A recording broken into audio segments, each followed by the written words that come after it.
আহলে সুন্নত ওয়াল জামাতের রাঙ্গামাটি জেলার অন্যতম উপদেষ্টা ও প্রবীণ সাংবাদিক এ কে মকসুদ আহমেদ এর স্মরণসভা ও ইফতার মাহফিল অনুষ্ঠিত হয়েছে। বৃহস্পতিবার রাঙ্গামাটি প্রেস ক্লাবের মিলনায়তনে এই সভা অনুষ্ঠিত হয়।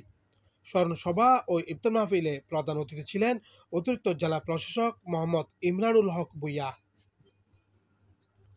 আহলে সুন্নত ওয়াল জামাত জেলা কমিটির সভাপতি এম এ মুস্তাফা হেজাজির সভাপতিত্বে এবং সাংবাদিক ইয়াসিন রানা শৈলের সঞ্চালনায় প্রেস ক্লাবের সভাপতি সাকাওয়াত হোসেন রুবেল, সাধারণ সম্পাদক আনোয়ার আল হক, রাঙ্গামাটি পৌরসভার সাবেক মেয়র সাইফুল ইসলাম চৌধুরী ভুট্টো, জেলা পরিষদের সদস্য হাবিব আজম এবং আবদুল্লাহ ফকির রহমতুল্লাহ আলাহির মাজার পরিচালনা কমিটির সাধারণ সম্পাদক এস এম শামসুল আলম সহ স্থানীয় ব্যবসায়ী এবং গণ্যমান্য ব্যক্তিবর্গ এই স্মরণ সভায় উপস্থিত ছিলেন।